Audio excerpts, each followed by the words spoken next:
Di dalam kehidupan rohani, saudara-saudara, pusat kehidupan kita ada dua juga, yaitu penyembahan dan firman Tuhan. Saat orang Kristen hanya menguasai firman, tetapi penyembahannya mati, dia tidak sehat, nafasnya atau debar-debar jantungnya. Pandanglah selalu pada Tuhan, carilah dengan segenap hati.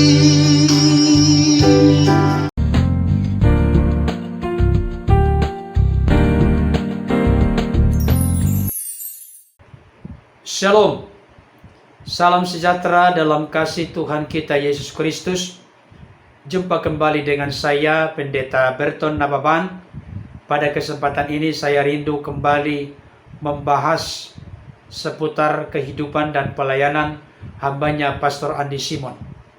Saudaraku dikasihi Tuhan, ulasan ini saya beri judul, Pendeta Berton, kok Anda begitu banyak membahas hal-hal yang berkaitan dengan Pastor Andi Simon? Ada apa gerangan? Apakah Pendeta Berton tidak punya bahan lain? Saudaraku yang dikasihi Tuhan, ini adalah komentar, respon, dan tanggapan dari beberapa orang yang ditujukan kepada saya. Nah, pada kesempatan ini saya berharap dan berdoa hambanya Pastor Andi Simon bersama dengan tim YHS juga menyaksikan, menyimak, dan mendengarkan apa yang saya sampaikan ini. Ini jujur sebagai seorang hamba Tuhan, di dalam nama Yesus, saya menyampaikan kesaksian ini. Kenapa saya begitu getol dan gigih mengulas dan membahas sepak terjang pelayanan hambanya Pastor Andi Simon yang seringkali dijuluki sebagai trademarknya penyembuh jalanan. Sekalipun saya perlu koreksi dan luruskan ungkapan tersebut sesuai dengan pernyataan dari hambanya Pastor Andi Simon, bahwa bukan beliau yang menyembuhkan, bukan beliau sang penyembuh, tapi hambanya Pastor Andi Simon hanya sebagai alat dalam tangan Tuhan. Tugasnya adalah mendoakan, percaya mujizat kuasa Tuhan, maka terjadilah mujizat itu di dalam pelayanannya. Begini ceritanya Bapak Ibu Saudara. Beberapa bulan yang lalu di sekitar tahun 2020, saya bersama dengan istri saya berada dalam satu pergumulan yang begitu berat dan besar berkaitan dengan pelayanan. Saya jujur berkata demi nama Tuhan. Ada ayat firman Tuhan berkata, jangan sembarangan menyebut nama Tuhan. Saya tahu itu yes, benar, ya. Tetapi ketulusan, kejujuran, kemurnian saya menyampaikan kesaksian ini. Saya berkata demi nama Tuhan, di tengah-tengah kondisi keadaan kami mengalami satu proses dan pergumulan yang begitu berat dan besar. Tanda petik seperti yang dikatakan oleh Rasul Paulus, hampir-hampir putus asa. Berbagai hal yang kami lakukan, tapi kelihatannya tidak ada hasil. Kelihatannya begitu serat, begitu berat, begitu susah, begitu sulit bergerak. Hampir-hampir kami berada dalam keputusasaan. Hampir-hampir kami berada dalam situasi yang buntu, dalam kondisi keadaan yang sukar dan sulit, seperti tembok yang miring, sekali didorong siap untuk roboh. Hanya kekuatan Tuhan yang ada bersama dengan kami. Seperti firman Tuhan berkata, Tuhan menetapkan langkah-langkah orang yang hidupnya berkenan kepadanya. Apabila ia jatuh tak sampai tergeletak, sebab tangan Tuhan menolong dan menopangnya. Saudara dikasih oleh Tuhan, kalau bukan tangan Tuhan yang menolong menopang kami, maka kami akan kalah dan menyerah dalam kehidupan ini, dalam pelayanan. Tetapi puji Tuhan, firman-Nya digenapi dalam hidup kami. Kita tahu Allah turut bekerja dalam segala sesuatu untuk mendatangkan kebaikan bagi mereka yang mengasihi Dia, yaitu bagi mereka yang terpanggil sesuai dengan kehendak dan rencana Tuhan. Kita tahu, saudaraku, Allah berbuat segala sesuatu indah pada waktunya. Tidak kecepatan, tidak terlambat, tetapi indah pada waktunya. Saudaraku, di tengah-tengah hampir-hampir putus asa, kalah dan menyerah, oleh karena begitu berat dan besarnya pergumulan, perjuangan, pelayanan, di tengah-tengah seperti itulah saya merenung, saya berdoa. Apa yang terjadi? Apakah sebelumnya saya tidak berenung? Apakah sebelumnya saya tidak berdoa? Saya merenungkan, Bapak Ibu Saudara. Saya berdoa. Tapi ternyata ada satu titik. Saya ulangi. Ada satu titik di mana Tuhan membukakan mata hati, mata rohani kita, yang menjadi jalan bagi kita untuk melihat kemuliaan Tuhan, anugerah pertolongan Tuhan, lebih dari kita doakan dan pikirkan, Tuhan sanggup sediakan. Haleluya. Apa itu? Saudaraku yang dikasihi Tuhan, saya rebahan di tempat tidur. Tuhan, apa yang harus kami lakukan? Ini adalah pekerjaan-Mu. Kami terbatas. Kami belajar terus untuk mengandalkan Engkau Tuhan. Karena firman-Mu yang berkata, terkutuklah orang yang mengandalkan manusia, yang menaruh harapannya kepada manusia, dan yang hatinya menjauh dari Tuhan. Tetapi firman-Nya juga berkata, diberkatilah orang yang mengandalkan Tuhan, yang menaruh harapannya pada Tuhan, yang hatinya melekat kepada Tuhan. Sampai pergumulan inilah yang membuat saya, Tuhan tuntun, Roh Kudus bimbing sedemikian rupa, sehingga menciptakan sebuah lagu, Andalkan Tuhan. Bagi saudara ingin menyaksikan dan mendengarkannya, inilah lagu dengan judul Andalkan Tuhan yang saya ciptakan di tengah-tengah pergumulan yang begitu berat dan besar, seolah-olah menemukan jalan buntu, seolah-olah tidak ada lagi pertolongan. Yang pertama di dalamnya, saya terinspirasi untuk menciptakan sebuah lagu.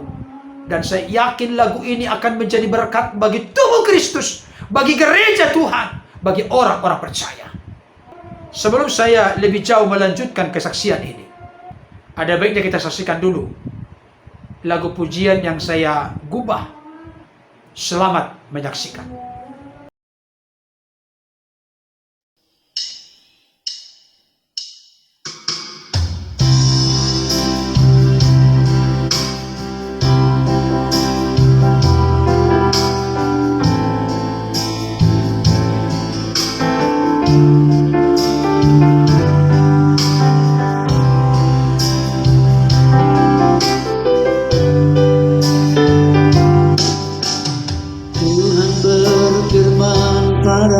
Kita jangan mengandalkan manusia dan mengandalkan kekuatanmu, serta hatinya jauh dari Tuhan. Tuhan bersabda pada kita, diberkati yang mengandalkan Tuhan dan menaruh harapan padanya, pasti tak akan dikecewakan.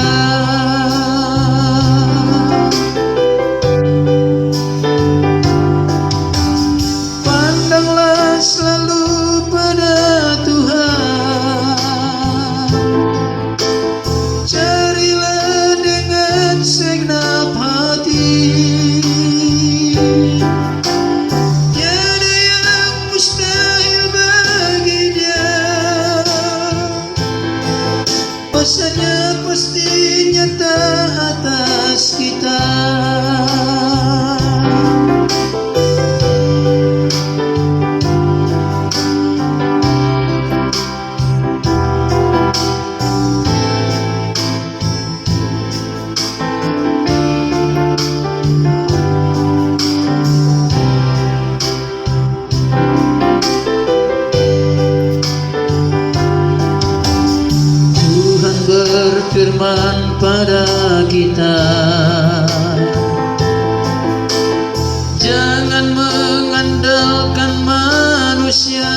dan mengandalkan kekuatanmu, serta hatinya jauh dari Tuhan. Tuhan bersabda pada kita, diberkati yang mengandalkan Tuhan dan menaruh harapan padanya, pasti tak akan dikecewakan.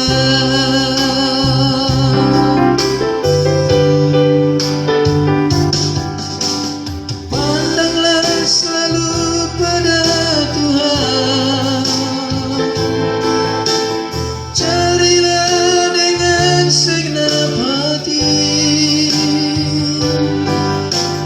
Tiada yang mustahil bagi Dia,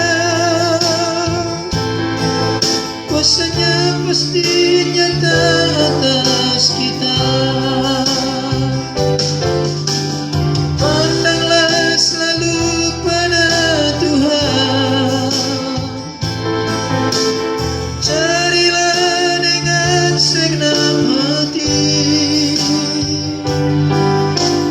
Tiada yang mustahil bagi Dia, kuasanya pasti nyata atas kita. Kuasanya pasti nyata atas kita. Kuasanya pasti nyata atas kita.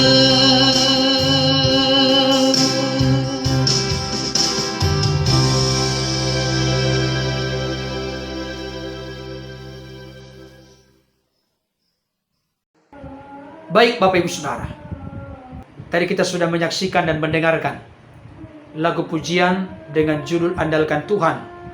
Itu saya gubah, saya ciptakan sendiri. Rangkaian kata-kata itu memang saya ambil secara khusus intisarinya dari Yeremia 17 ayat yang kelima sampai ayat yang ke-7. Ditambah lagi dengan beberapa bagian firman Tuhan yang lain. Saudaraku dikasihi Tuhan, kita perlu mengandalkan Tuhan dalam segala situasi, kondisi, keadaan kehidupan yang kita alami. Saya lanjutkan kesaksian saya. Ketika saya rebahan, saya berdoa, Tuhan, saya rindu dan butuh inspirasi dari Tuhan. Apa yang harus kami lakukan dalam pelayanan ini? Jujur saya berkata kepada Bapak Ibu Saudara, sudah lama saya mendengar tentang pelayanan hambanya Pastor Rani Simon. Bahkan sudah ada beberapa kali di tahun-tahun sebelumnya menyaksikan beliau mendoakan orang-orang yang ada di pinggir jalan sambil berolahraga. Tetapi luar biasanya saudaraku, ada semacam dorongan. Saya tidak terlalu begitu karismatik berkata Roh Kudus bicara, tapi paling tidak saya berkata ada semacam dorongan, tuntunan yang mengarahkan saya. Coba ikuti, coba lihat, coba saksikan apa yang dilakukan oleh hambaku Pastor Rani Simon. Seolah-olah ada suara dalam hati nurani saya berkata demikian. Akhirnya Bapak Ibu Saudara, saya pun bergegas bangun dari tidur. Di tengah-tengah hampir putus asa dalam menggumulkan dan mendoakan, memperjuangkan pelayanan, saya pun langsung buka YouTube. Saya tonton beliau, saksikan lagi, putar lagi video yang lain, putar lagi. Saudaraku yang dikasihi Tuhan, ketemulah saya dengan satu ulasan dari hambanya Pastor Rani Simon, yang bagi saya ini begitu praktis, mudah dimengerti, tidak perlu penafsiran yang ngejelimet. Pesannya jelas dan terang benderang. Beliau memberikan contoh yang sangat mengagumkan bagi saya. Bapak Saudara tahu kira-kira apa itu? Ini dia. Di dalam tubuh Bapak Ibu ada dua organ yang sangat penting dan vital. Apabila dua organ ini tidak berfungsi, manusia akan mati tubuhnya, mati jasmaninya. Organ itu adalah jantung dan paru-paru. Jantung untuk memompa darah, paru-paru untuk bernafas. Kapan organ salah satu dari yang vital ini tidak berfungsi, manusia akan mati jasmani, meninggal dunia. Sesehat apapun dia, saudara-saudara, kalau paru-parunya tidak bisa lagi dipakai untuk bernafas, maka meninggal.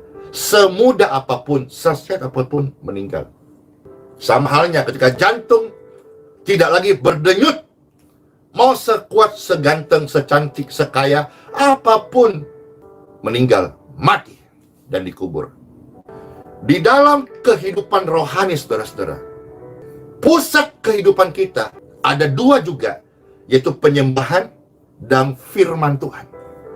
Saat orang Kristen hanya menguasai firman, tetapi penyembahannya mati, dia tidak sehat, nafasnya atau debar-debar jantungnya. Maka ketika seseorang setia mengelola kehidupan rohaninya, yaitu hidupkan penyembahan. Kehidupan penyembahan itu adalah sumber atau yang vital dari kehidupan rohani yang kekal. Kapan seseorang tidak menghidupkan penyembahannya dan membaca kitab suci firman Tuhan sebagai sumber makanan utama rohani kita, maka saat dia meninggal, tubuh jasmani dikubur, tetapi rohnya akan mati kekal. Karena Anda harus tahu baik-baik bahwa kehidupan jasmani itu disebut bios.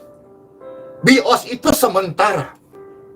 Maka celakalah Anda yang hanya berpikir bios. Berpikir kehidupan sementara. Sementara itu rata-rata hari ini 70-80 tahun saja. Ini perhatian dan sebuah himbauan. Jangan umurmu 70-80 tahun hanya kerjamu buka toko saja. Ke gereja. Hati-hati, saya menghimbau, mengingatkan. Jangan umur 70-80 tahun engkau hanya memikirkan buka toko, usaha, apapun namanya, baik warung, rumah makan. Jangan, saudara. Karena kalau engkau hanya berpikir untuk hidup yang fana ini, waktu engkau meninggal, tubuhmu hanya dikubur. Kau tidak pernah urus yang rohanimu. Kalau tubuh dikubur, dikremasi, dibakar, selesai. Tapi ada kehidupan eternity insan jiwa manusia. Namanya roh. Kalau selama hidup kita tidak menghidupkan dua yang vital ini, yaitu penyembahan dan firman Tuhan, maka roh ini pasti mati dalam kekekalan. Tapi sebaliknya, saudaraku, saya mengajak Bapak Ibu sekalian, perhatikan baik-baik kehidupan rohani saudaraku. Hidupkan penyembahanmu. Untuk apa kita setiap hari subuh-subuh sudah bangun? Untuk menghidupkan in spirit untuk roh kita. Kehidupan rohani itu terdiri dari kebenaran, damai sejahtera, dan sukacita.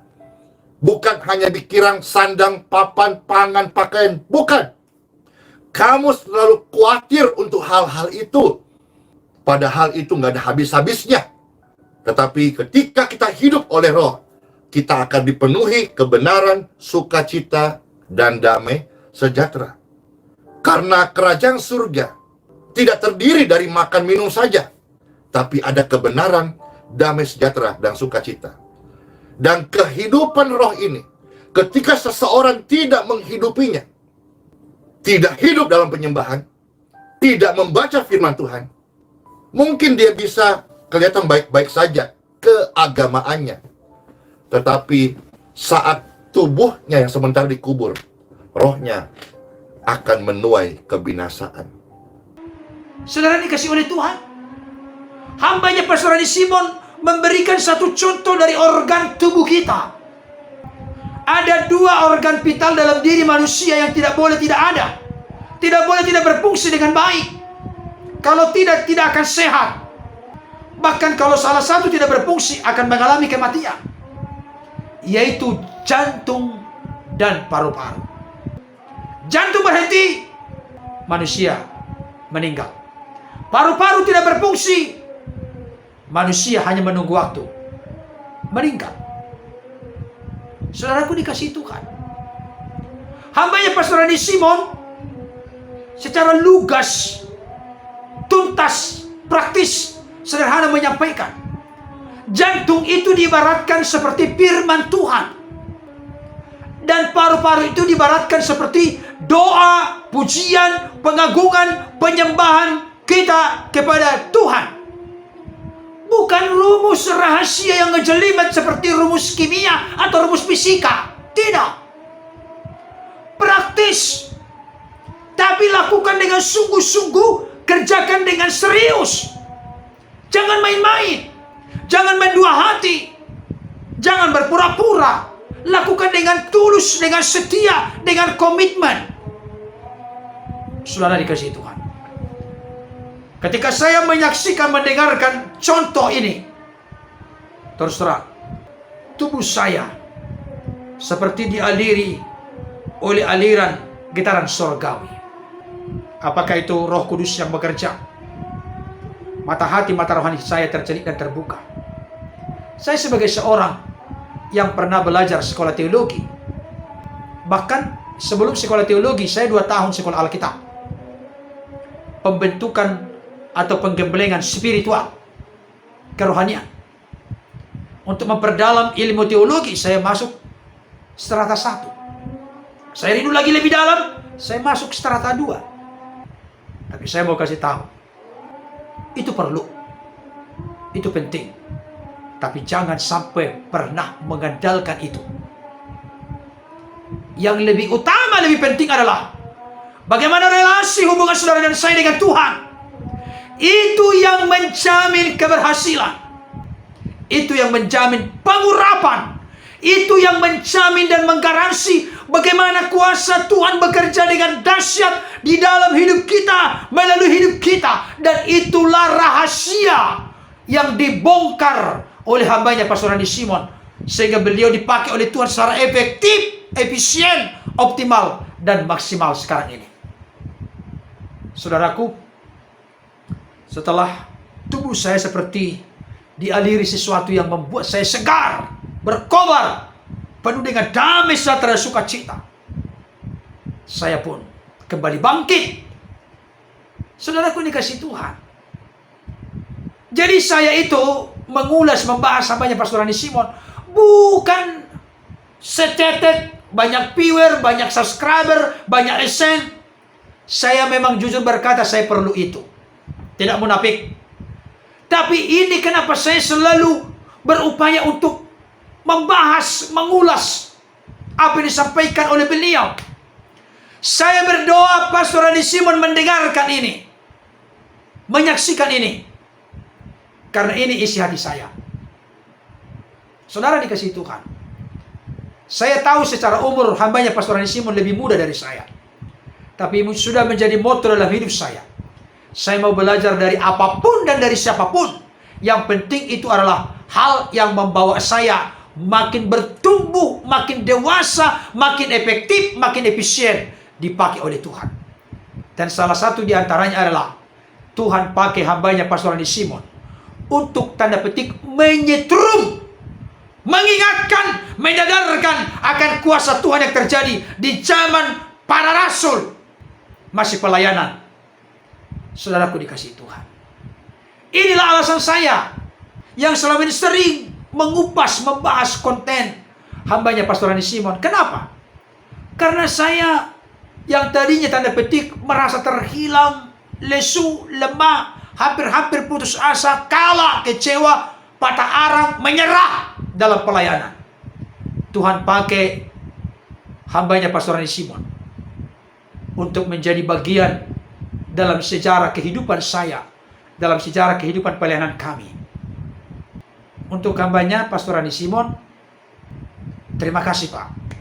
Saya tidak pernah berkomunikasi langsung dengan hambanya Pastor Randi Simon, tetapi saya tahu Bapak diutus oleh Tuhan di akhir zaman ini untuk mendemonstrasikan kuasa Tuhan di jalan-jalan, di kota-kota, di kampung-kampung, di desa-desa, dimanapun. Memang ketika ini makin bersinar, ada oknum-oknum tertentu yang tidak suka, tidak senang. Saya terpanggil untuk memberikan respon dan tanggapan. Karena itu dari hati. Sekali lagi kepada hambanya Pastor Rani Simon, terima kasih Pak, untuk inspirasi yang Roh Kudus bukakan dalam kehidupan saya bersama dengan istri saya, bersama dengan pelayanan yang sedang kami gumuli, doakan, dan terus kembangkan. Oleh kasih karunia Tuhan, oleh pertolongan Roh Kudus, dalam kendali kehendak dan rencana Tuhan. Sekali lagi, kepada hambanya Pastor Rani Simon, terima kasih banyak. Karena Roh Kudus mengingatkan, menyadarkan saya, melalui hambanya Pastor Rani Simon, kehidupannya, dan pelayanannya. Sebagai bentuk ungkapan rasa syukur terima kasih saya kepada Tuhan. Maka kok sepertinya saya tidak rela dan tidak tega kalau ada orang-orang di luar sana yang menyalahpahami pelayanan hambanya Pastor Rani Simon. Selama saya lihat, analisa secara kritis sesuai dengan pengertian, pemahaman, penghayatan dan pengalaman saya akan Tuhan, akan kebenaran firman-Nya, pergaulan dengan Roh Kudus, hal itu perlu diluruskan. Maka saya meluruskannya. Bukan saya merasa lebih pintar dari orang lain, tapi ini adalah panggilan hati. Tuhan terus memberkati, mengurapi, bahkan memakai Bapak lebih dahsyat lagi. Bahkan prediksi perkiraan saya, porsi ganda. Karena Bapak sudah melewati lembah kekelaman melalui peristiwa pandemi virus corona yang pernah Bapak rasakan. Sudah berada di lembah yang paling rendah, tidak berdaya. Di saat-saat itulah kuasa Tuhan nyata. Bapak lolos, tanda petik, dari maut, dari kematian. Tuhan kasih kembali kesempatan untuk hidup dan sehat sekarang. Maka saya yakin dan percaya ke depan, dalam konteks tetap dibangun apa yang Bapak lakukan selama ini, Tuhan akan menjamin, melindungi, menolong, dan menyertai. Sehingga ke depan 2 kali lipat dipakai oleh Tuhan, lebih dahsyat lagi. Tuhan dimuliakan. Hidup hambanya Pastor Rani Simon menjadi berkat bagi sesama. Mohon hambanya Pastor Rani Simon, tim YHS, dan mitra doa dimanapun berada, mohon dukung kami dalam doa, supaya pembangunan segera selesai. Karena itu yang akan kami buat menjadi sentral, pusat dari pelayanan kami. Mohon dukung dalam doa pembangunan ini. Sekarang tinggal memasang pelapon dan lantai. Kurang lebih 50 juta lagi kami perlukan. Itu sudah bisa dipakai untuk membina iman orang percaya. Dan kami rindu oleh kemurahan Tuhan, seperti yang sering disampaikan hambanya Pastor Rani Simon. Kalau ada 10 orang yang menangkap model pelayanan seperti yang dilakukan hambanya Pastor Rani Simon, doakan kami Pak, supaya kami salah satu yang ada di Jabodetabek.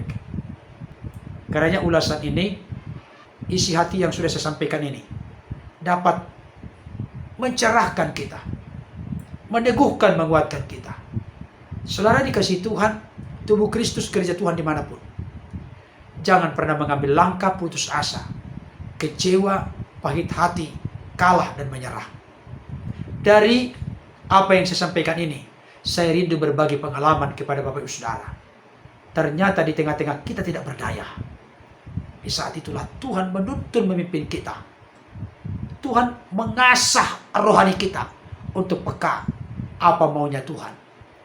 Saya bersyukur Tuhan pertemukan saya dengan hambanya Pastor Rani Simon, sekalipun masih melalui media sosial. Itu sebabnya kerinduan saya ke depan bertatap muka langsung dengan hambanya Pastor Rani Simon. Kalau virus corona sudah tuntas selesai, berpeluk-pelukan seperti Teletubbies. Tuhan Yesus memberkati. Haleluya. Amin.